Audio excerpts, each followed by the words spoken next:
Hello दोस्तों, नमस्कार। स्वागत है आपका हमारे चैनल पर। दोस्तों, कल जो हम लोग पढ़े थे उसको आज हम लोग रिपीट कर लेते हैं।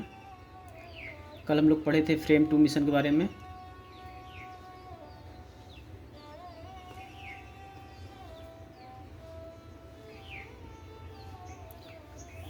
फ्रेम 2 मिशन के बारे में कल हम लोग पढ़े थे।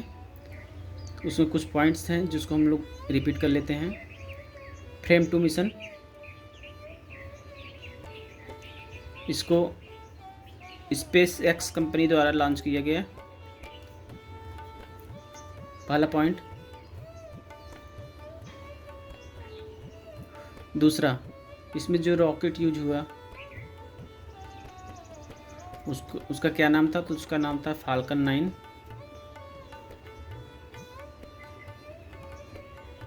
जो रॉकेट यूज हुआ उसका नाम था फाल्कन 9। जो रॉकेट यूज हुआ उसका फाल्कन 9, और जो स्पेस क्राफ्ट यूज हुआ, जो स्पेस क्राफ्ट यूज हुआ उसका क्या नाम था? तो उसका नाम था रेजिलेंस। ठीक है दोस्तों। तीसरा जो था वो किस स्पेस सेंटर से यूज हुआ, मतलब किस स्पेस सेंटर से इसको छोड़ा गया? तो उस कैनेडी स्पेस सेंटर जो फ्लोरिडा में है, यहाँ से इसको लॉन्च किया गया था। और इसमें ये पूछ लिया जाए दोस्तों, तो इस जो ये गया था, फ्रेम 2 मिशन हुआ था, और ये जो रॉकेट गया था दोस्तों, एक चीज़ ध्यान दीजिएगा, ये जो रॉकेट यूज हुआ था वो गया था, तो ये हमारे जो ध्रुव हैं, नॉर्थ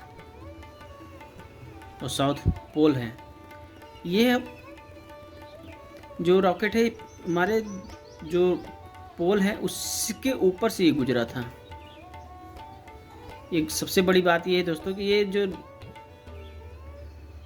रॉकेट है, ये जो फ्रेम मतलब ये जो स्पेस एक्स का जो ये फ्रेम 2 मिशन है, ये जो रॉकेट लेकर इसको उड़ा था, ये एकदम पोल्स के ऊपर से ही गुजरा था। सबसे बड़ी बात ये है दोस्तों। इसमें जो जो लोग गए थे दोस्तों, उनका नाम हम लोग याद कर लेते हैं। पहला नाम था चुन वांग, ये चाइना से हैं।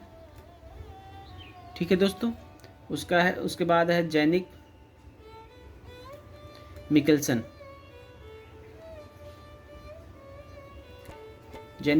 ये नॉर्वे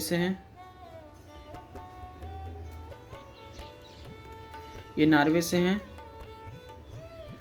तीसरा नाम आता है हम लोग का राबिया रॉगी।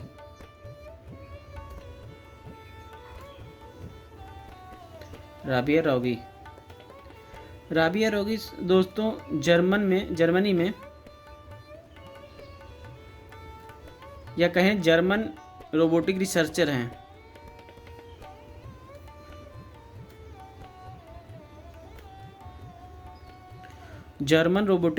हैं। ये तीसरा आदमी जो चौथे लोग जो गए थे दोस्तों, वो ऑस्ट्रेलिया से हैं। चौथा आदमी जो था दोस्तों वो ऑस्ट्रेलिया से हैं, और उनका नाम है एरिक फिलिप।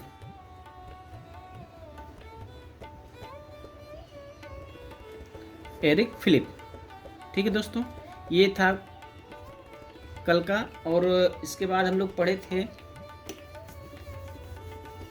फटाफट दोस्तों हम लोग रिकैप कर लेते हैं, इससे हम लोग को तैयारी करने में आसानी होगी, और कल का जो छूटा हुआ था या भूला हुआ चीज़ था वो हम लोग को याद हो जाएगा।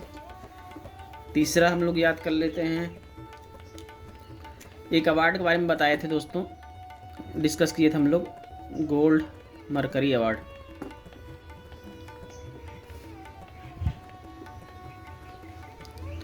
एक अवार्ड के बारे में डिस्कस हम लोग किए थे, गोल्ड मरकरी अवार्ड के बारे में। दोस्तों यह जो अवार्ड है गोल्ड मरकरी इंटरनेशनल द्वारा दिया जाता है। दोस्तों ये एक संगठन है जो 1961 में बना था और जिसका मुख्यालय लंदन में है। ठीक है दोस्तों। दोस्तों यह अवार्ड जो दिया गया है, इस शांति के लिए अवार्ड दिया गया है।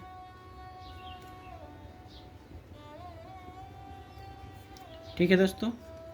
और इस बार जो यह अवार्ड मिला है वो दलाई लामा को मिला है।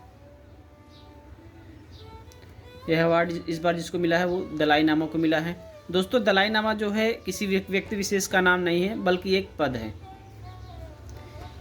ठीक है। इस बार के जो दलाई लामा हैं दोस्तों, उनका नाम है तेंजिन ग्यास्टो। कल हम लोग दोस्तों डिस्कस किए थे, लेकिन आज हम लोग रिपीट कर लेते हैं। जो इस बार के दलाई लामा है उनका नाम है तेंजिन ग्यास्टो। दोस्तों एक खास बात हम लोग ध्यान देते हैं, इस दलाई लामा दोस्तों तिब्बत में जो बुद्धिज्म होते हैं, तिब्बत के जो बुद्धिज्म होते हैं, तिब्बत के जो बुद्धिज्म होते हैं, दलाई लामा उनमें सर्वोत्तम पद होता है। ये जो दलाई लामा पोस्ट है दोस्तों, पद है, तिब्बत के जो बुद्धिज्म होते हैं उनमें ये सर्वोत्तम पद होता है। और ये अपना जो शासन करते हैं वो धर्मशाला में ही अपना शासन करते हैं, धर्मशाला में ही अपना शासन करते हैं।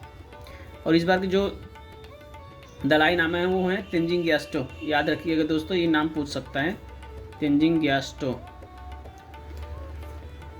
ये गोल्ड मर्करी इंटरनेशनल द्वारा दिया जाता है, जिसका निर्माण 1961 में हुआ था और इसका मुख्यालय लंदन में है। इस बार के जो दलाई लामा हैं वो हैं तेंजिन ग्यास्टो। ठीक है दोस्तों। अब हम लोग बढ़ते हैं अगले टॉपिक के बारे में जो हम लोग कल डिस्कस किए थे।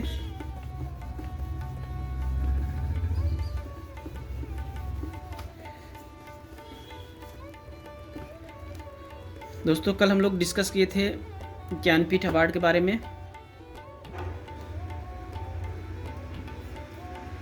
ज्ञानपीठ पुरस्कार,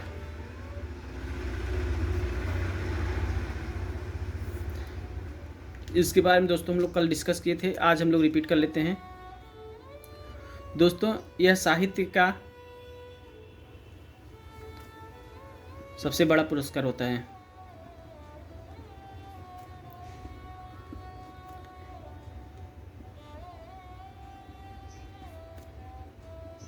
साहित्य के क्षेत्र का इस बार जो साहित्य का ये ज्ञानपीठ अवार्ड है, पुरस्कार है दोस्तों, ये कौन सा था? तो ये 59वां था।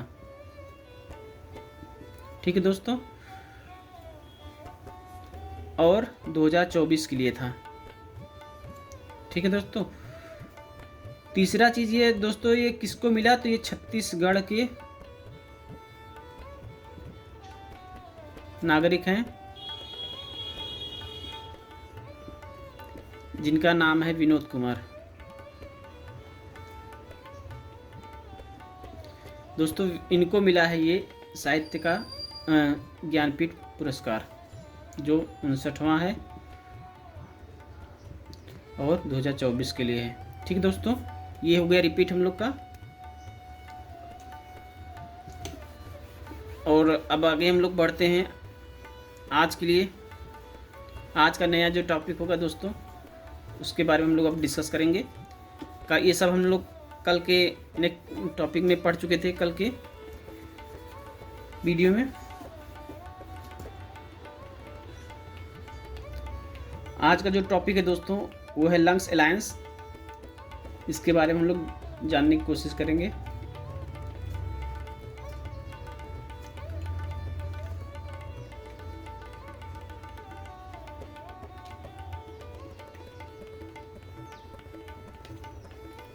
दोस्तों लंग्स अलायंस जो है एक सेवा है, निःशुल्क सेवा है, इसको अभी हाल ही में लॉन्च किया गया है। यह जो सेवा है दोस्तों, जो फेफड़े के रोगी होते हैं, फेफड़े से संबंधित जिनको रोग होता है, उनके लिए फ्री निःशुल्क सेवा है।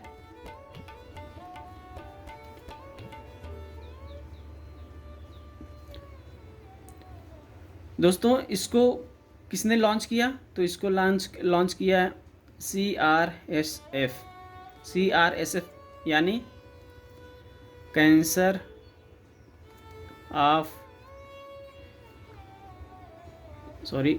रिसर्च एंड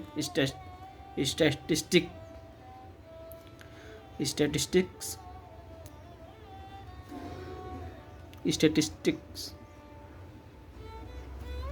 फाउंडेशन द्वारा।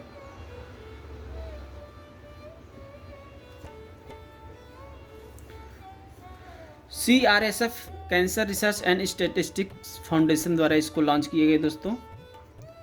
दोस्तों भारत में हर साल देखा जाए तो 66,000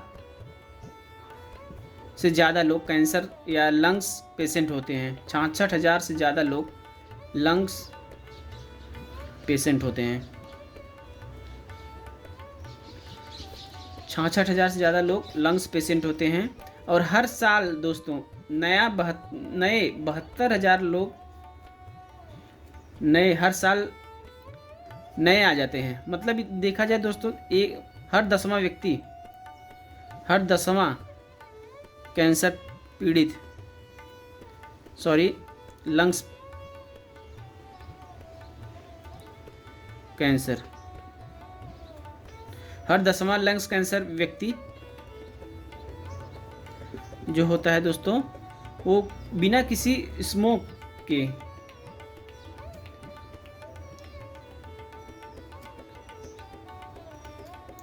हर 10वां व्यक्ति दोस्तों जो बिना किसी स्मोकिंग के ही उसको कैंसर हो गया है, बिना स्मोकिंग के। इसका क्या मतलब दोस्तों? इसका मतलब ये है कि जो लंग्स कैंसर होता है वो वायरल भी होता है, यानी हवा के जरिए भी वो फैलता है। लंग्स कैंसर जो है दोस्तों हवा के जरिए भी फैलता है, ऐसा कहना है CRSF का, यानी cancer research and statistics foundation का कहना है कि हर 10वां व्यक्ति जो कैंसर से पीड़ित है, लंग्स कैंसर से पीड़ित है, वो बिना स्मोकिंग किए ही उसको लंग्स कैंसर हुआ है। यानी सीधी सी बात है दोस्तों, वो हवा के द्वारा या एयर पोल्यूशन के द्वारा उसको लंग्स कैंसर हुआ है। ठीक है दोस्तों।